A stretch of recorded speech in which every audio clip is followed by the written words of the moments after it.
मित्रों, ज्ञान यज्ञ द्रव्य यज्ञ से श्रेष्ठ क्यों?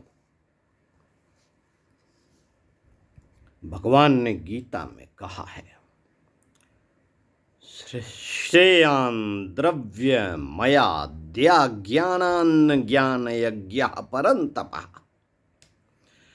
सर्वकर्माखिलम पार्थम ज्ञाने परिसमाप्य यते। गीता 4:33।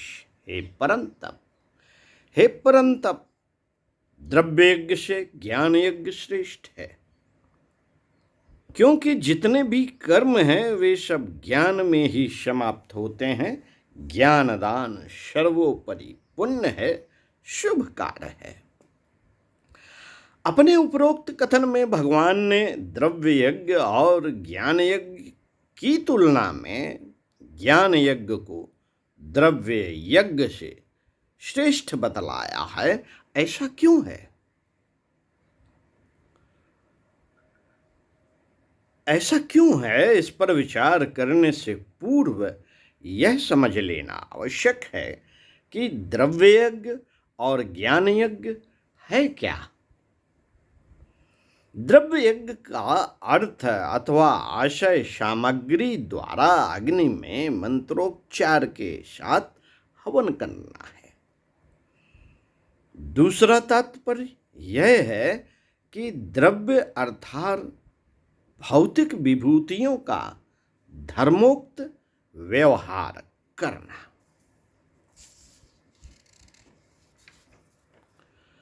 यज्ञ का सूक्ष्म अर्थ पदार्थ एवं क्रिया के यापन की उस विधि की ओर संकेत करता है जिसके अंतर्गत परमार्थ का कोई न कोई भाव चल रहा हो। जो मनुष्य शुभ उपायों द्वारा द्रव्य उपार्जन करता है, उसके उपार्जन में समाज की आर्थिक उन्नति की भावना रखता है। अपने धनाभाव को दूर करना नैतिक कर्तव्य समझता है। प्राप्त धन में आत्मभाव न रखकर उसको समाज की संपत्ति मानता है और उसी भाव से आगे क्रियाशील रहने के लिए अपने पर जरूरत भर खर्च करता है। वह इस ढंग से कि उसका पूरी तरह तन मन और बुद्धि की शक्ति का विकास करने में उपयोग हो।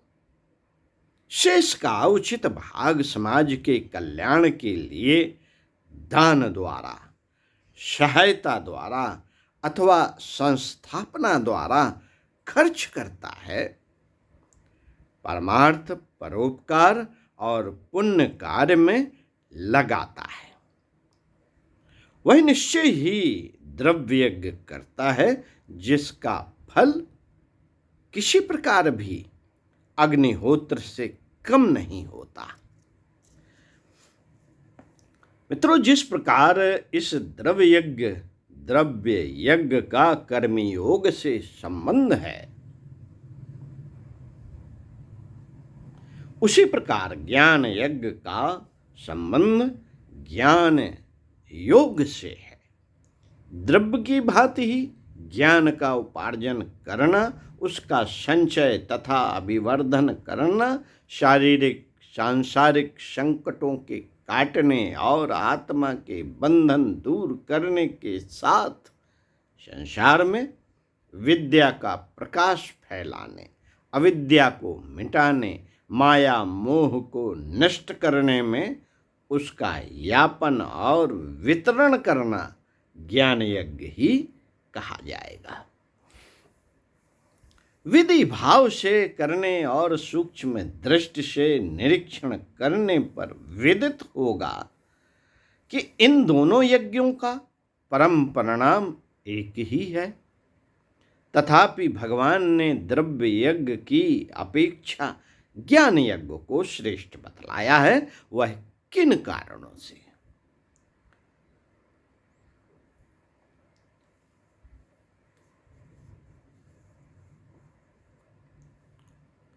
उनमें से एक कारण तो भगवान ने स्वयं ही प्रकट कर दिया है। वह यह है कि जितने भी कर्म हैं उनकी परिसमाप्ति ज्ञान से ही होती है।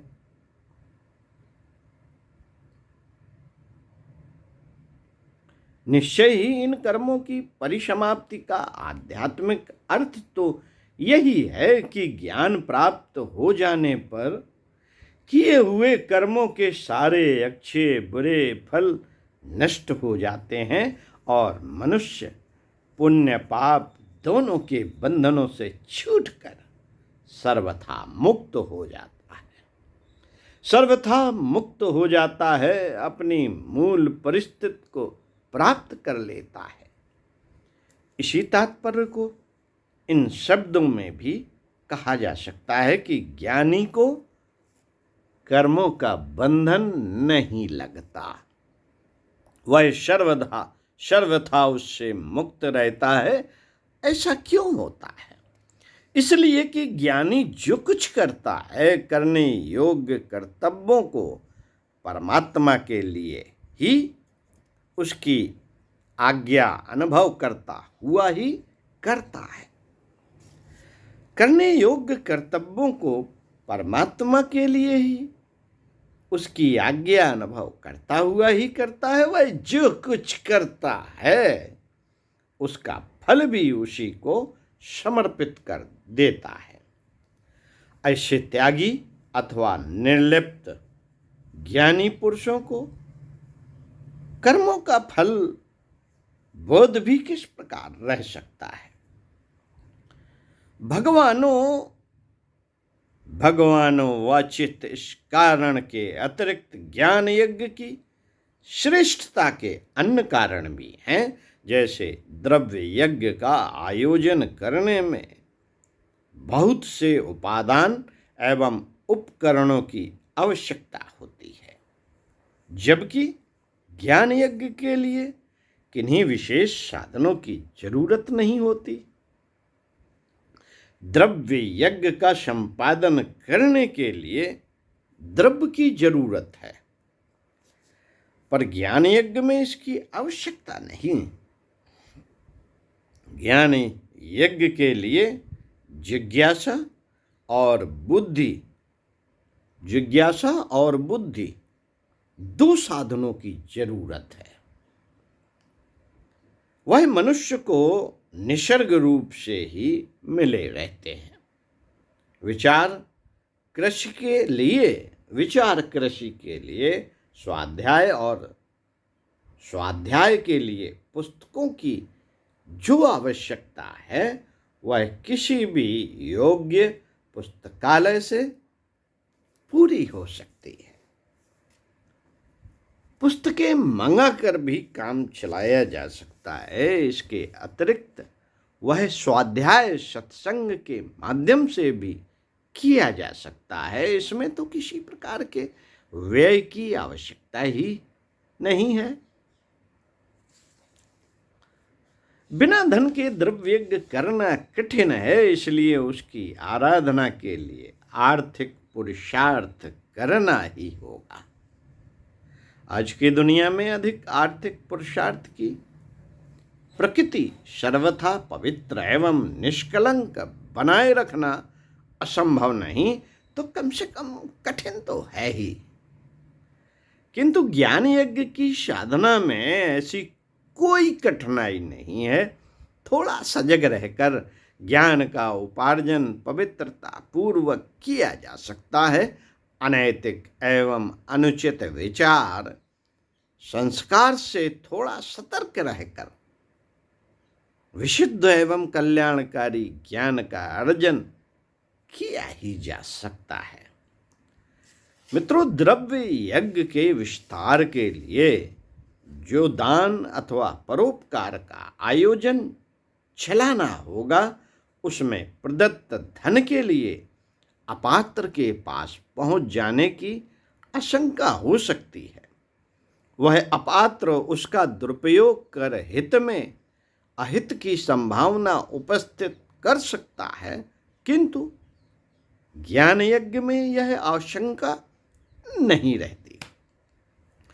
उसके लिए पात्र अपात्र का बंधन नहीं होता, बल्कि ज्ञान का दान उनके लिए तो और भी उपादेय है जो पथ भूले हुए हैं और अविद्या के अंधकार में भटक रहे हैं। यदि सच कहा जाए तो ज्ञान दान के अधिक अधिकारी नहीं है।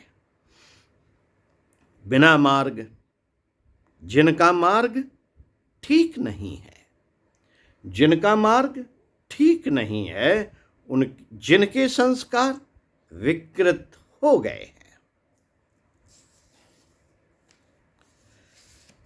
द्रव्य क्षरणशील उपादान है, वह आज है तो यह निश्चय नहीं कि कल भी रह सकता है।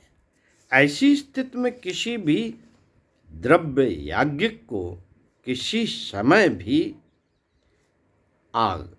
धनता का सामना करना पड़ सकता है और तब उसके इस कार्यक्रम में व्यवधान पड़ सकता है, किंतु ज्ञान यज्ञ में उसकी संभावना नहीं रहती। ज्ञान ही एक ऐसा तत्व है, ज्ञान ही एक ऐसा तत्व है जो क्षरणशीलता से सर्वथा मुक्त रहता है। ज्ञान बढ़ता है, घटता तो कदापि नहीं और नाश तो उसका कभी होता ही नहीं। द्रव्य यज्ञ का द्रव्य तो साथ जाता ही नहीं, उसका पुण्य ही साथ जाता है, जबकि ज्ञान पुण्य भी मनुष्य के साथ जाता है, जिससे पुण्य बल पर या तो परिपाक में वह बंधन मुक्त हो जाता है अथवा परिपक्वता के लिए उसे मनुष्य योनि ही प्राप्त होती है, जिसमें होश आते ही पूर्व जन्मीय ज्ञान प्रतिबिंबित हो उठता है। मित्रों, द्रव्य यज्ञ से परमार्थ पथ में किसी की द्रव्य द्वारा एक छोटी सीमा तक ही सहायता संभव हो सकती है और वह भी कुछ एक पात्रों को ही, किंतु ज्ञान यज्ञ में एक पुस्तक, एक प्रवचन द्वारा सैकड़ों हजारों की मुक्ति होने तक सहायता की जा सकती है। द्रव्यदान पाकर कोई बहुत कम समय तक ही अपनी कठिनाई दूर रख सकता है, किंतु जिसको ज्ञान दान कर दिया जाता है उसके लिए एक तो कठिनाइयाँ महत्वहीन हो जाती हैं, दूसरे वह उस ज्ञान द्वारा हर देश काल में अनुकूलताएं अर्जित कर सकता है। जहाँ धन उसे कुछ समय तक ही सहायक तथा लाभकर होगा, वहाँ ज्ञान उसे आजीवन ही नहीं जीवनोपरांत भी साथ देता रहता है। इन्हीं सब सुविधा व्यवस्थाओं के कारण ही ज्ञान यज्ञ को द्रव्य यज्ञ से श्रेष्ठ बताया और माना गया है। वेदमूर्ति तपोनिष्ठ युग ऋषि पंडित श्रीराम शर्मा आचार्य एवं माता भगवती देवी शर्मा, संकलित विचार पुस्तक युग ऋषि के संदेश, पृष्ठ 329, अखंड ज्योति फरवरी 1968, पृष्ठ 24-25 में दिया गया संदेश। ओम शांति।